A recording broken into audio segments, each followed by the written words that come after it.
میرے سر پہ امام رکھا، میرے لیے اعزاز ہے، میرے لیے عزت ہے، میرے سر پہ تاج ہے. حضرت آیت اللہ خامنہئی نے رہبر انقلاب نے میرے سر پہ امام رکھا. تو انہوں نے 3 نصیحتیں ہمیں کی تھی. ہم 20 طالب علم تھے. شرح العلوم مکمل کرنے کے بعد ہمیں لے جایا گیا تھا. تو 3 نصیحتوں میں ایک نصیحت رہبر نے یہ فرمائی کہ اگر کوئی مسئلے کا جواب نہیں آتا تو کہہ دو نہیں آتا، غلط نہیں بتاؤ.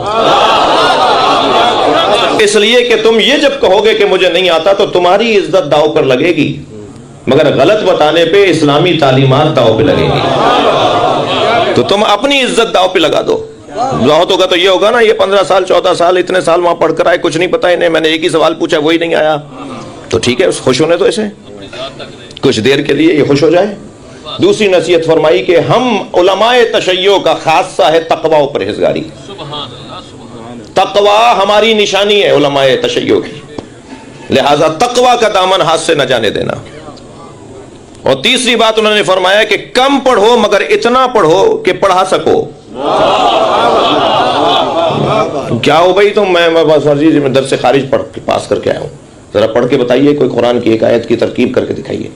تو ترکیب نہیں کرنی آئے گی. تو نہیں، کم پڑھو جتنا پڑھنا چاہتے ہو مگر اتنا پختہ پڑھو کہ پھر پڑھا سکو. یہ نصیحتیں تھی. بات اتنی عرض کر رہا تھا کہ دلیل آ جانے کے بعد پھر بحث نہیں ہونی چاہیے، بس مان لو، تسلیم کر لو. ایک جگہ میں بچوں سے کہہ رہا تھا کہ ایکسپرٹ کی رائے پر عمل کرنا ہی تقلید ہے. جی بھائی، ڈاکٹر کی رائے پر عمل کرنا، انجینئر کی رائے پر عمل کرنا، تو دین بھی تو کوئی جاننے والا ہے یا نہیں؟ تو دین کے عالم کو ہم ایکسپرٹ کہتے ہیں. دین کا اس کی بات کو مان لینا تقلید ہے. جیسے ہم مکینک کی بات کو بغیر کچھ کہے ہوئے مان لیتے ہیں کہ یہ پرزہ لگے گا. ہاں لگے گا. ڈاکٹر کہے گا یہ دوا کھا لو، تو ہم کہتے ہیں ہاں ٹھیک ہے یہی کھا لیتے ہیں. اگر تسلی نہیں ہو رہی تو پھر دوسرے ڈاکٹر کے پاس جاتے ہیں، تیسرے کے پاس جاتے ہیں. ایسا نہیں ہوا کہ اگر ڈاکٹر سے تسلی نہیں ہو رہی تو ہم انشاءاللہ آپ جو ہے ککڑی بیچنے والے سے دوا لیں گے. جائیں گے پھر بھی ڈاکٹر کے پاس. تو ہر شعبے کا ایک ایکسپرٹ ہے، دین کا بھی کوئی ایکسپرٹ ہے. تو ایک صاحب اس محفل کے بعد کہنے لگے مولانا آپ یہ سمجھا رہے تھے، میں پڑھا لکھا آدمی ہوں، ڈاکٹر ہوں، مجھے کیا ضرورت آ رہی ہے تقلید کرنے کی؟ تو میں نے کہا ابھی نے کیسے سمجھاؤں کہ میں جس تقلید کی بات کر رہا ہوں یہ اس تقلید کو سمجھے نہیں ہے.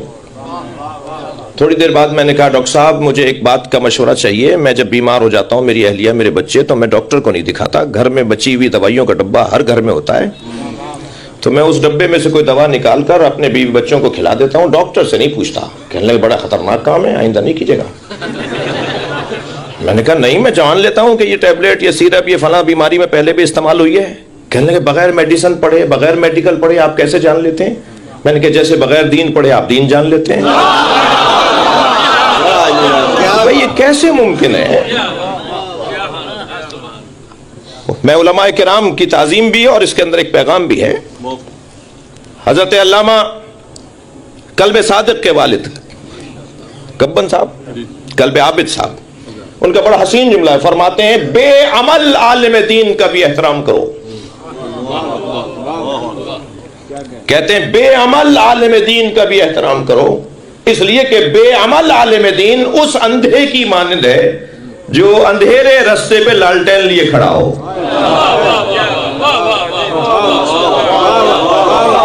اسے تو رستہ نظر نہیں آ رہا مگر تمہیں تو دکھا رہا ہے، تمہیں تو دلیل دے رہا ہے، تمہیں تو علم عطا کر رہا ہے. عزیزان گرامی، اور پھر اگر عالم دین بعمل ہو جائے، متقی ہو جائے، تو پھر یہ وہی عالم ہے کہ اگر کسی قبرستان سے گزر جائے تو 7 نسلوں کی بخشش ہے. کسی آبادی سے گزر جائے تو رحمت پروردگار 7 دن تک برستی رہتی ہے. کم مقام نہیں ہے. میں تو طالب علم شمار ہو جاؤں تو میرے لیے عزت ہے.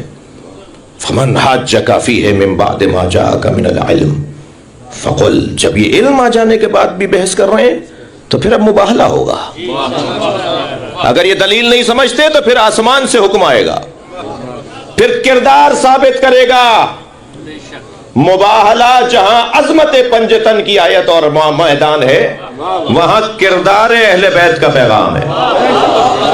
اللہ اکبر. فرمایا پھر ہم لے آتے ہیں اپنے بیٹوں کو، تم اپنے بیٹوں کو لے آؤ.